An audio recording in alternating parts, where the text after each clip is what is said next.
ආයුබෝවන් ළමයි අද අපි සාකච්ඡා කරන්නේ 2002 අවුරුද්දේ ආපු පසුගිය විභාග ගැටලුවක්.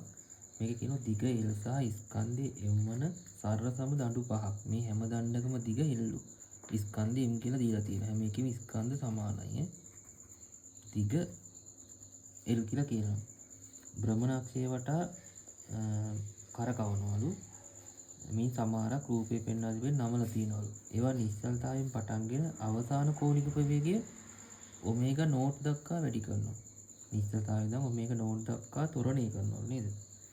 කළාදී පහත් සඳහන් කුමන සැකස්මට අවසාන කෝණික ප්‍රවේග ඔමේගා නෝට් ලබා ගැනීම සඳහා වැඩිම ශක්තියක් අවශ්‍ය වේද? මේ කරකවන හින්දා මෙයාට දෙන්න ඕන ශක්තිය තමයි චාලක ශක්තිය. ඒතර අපිට චාලක ශක්තිය කියන්න පුළුවන් භාගයක් mv වර්ගය කියලා නේ චාලක ශක්තිය. ඒ රේඛීය චාලක ශක්තියනේ. ඒතර බ්‍රහ්ම චාලක ශක්තිය කියන්න පුළුවන් k.e සමානයි භාගයක් kinetic energy කියන එක මේක. ස්කන්ධයේ මේ පාඩමේ ඉන්නේ I v ට එන ඔමේගා වර්ගය. ඔන්න k සමානයි භාගයක් I ඔමේගා වර්ගය කියලා ලියන්න පුළුවන්. ඒතර හැම එකේම අවසාන කෝණික ප්‍රවේගය ඔමේගා නෝට් එන්න ඕනේ. ඒතර ඔමේගා නෝට් හැම එකේම සමානයි. දෙක නියත කියලා අයින් කරතේ නැහැ. මොකද බිඳුවේ ඉඳන් ඔමේගා නෝට් දක්වා වැඩි වෙන්න ඕනේ. ඒතර දෙකත් පොදුයි.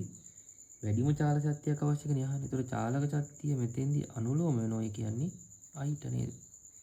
I වැඩිම එකේ තමයි චාලක ශක්තිය වැඩිම වෙන්නේ. වැඩිම චාලක ශක්තියක් දෙන්න ඕනේ. එහෙනම් අපි බලන්න ඕනේ මේ රූප පහෙන් අවස්ථිති ගුණේ වැඩිම රූපේ මොකක්ද කියලා. ඒතර අවස්ථිති ගුණය කියන අපි දන්නවා I සමානයි සරලව ගත්තොත් M R වර්ගය.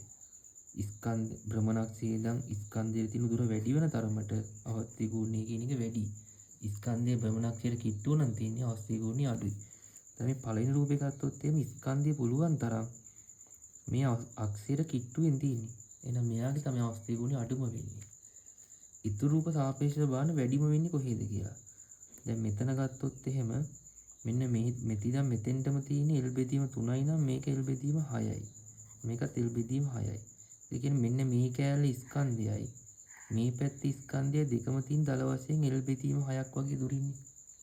නිකන් දලව හිතුවොත් එහෙම.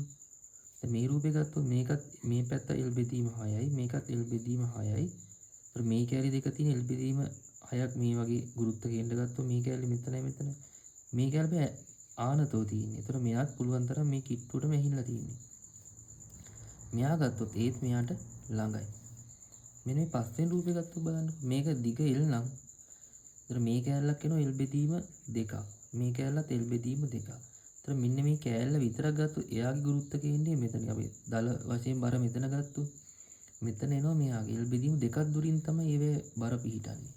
අපි ලක්ෂී ස්කන්ධ විදිහට හිතුවොත් එහෙම මේ මෙතන මුළු දිග L නම් මේ දිග L බෙදීම 2යි. ඒතර මේ කෑල්ල විතරක් බර හරියමැද්ද කියලා සැලකුවොත් මෙතන මෙතෙන් L බෙදීම 2ක් තියෙනවා. කියන්නේ මේ දුර තියෙනවා L බෙදීම 4ක් වගේ නේද? L බෙදීම 4යි. ඒතර L බෙදීම 6ට වඩා L බෙදීම 4 කියන එක වැඩිනේ මෙතන ඇහිලා දල වශයෙන්. එහෙනම් මෙයාගේ තමයි අයියාගේ වැඩිම. මොකද ස්කන්ධයේ ඈතීම තියෙන මේ රූපේ. පැතිරීම වැඩි මෙයාගේ. මේ රූප වල ස්කන්ධයේ පැතිරීම අඩුයි. භ්‍රමණක්ෂයට කිට්ටුව තියෙන. එහෙනම් මේවේ අවස්ථිති ගුණය අඩුයි. වැඩිම අවස්ථිති ගුණයක් තියෙන මෙන්න මේ රූපේ. එහෙනම් එයාගේ තමයි චාලක ශක්තිය වැඩිම වෙන්න ඕනේ. අපිට උත්තරේ ගන්න පුළුවන් පස්වන උත්තරේ. මෙන්න මේ පස්වෙනි උත්තරේ ගන්න පුළුවන්.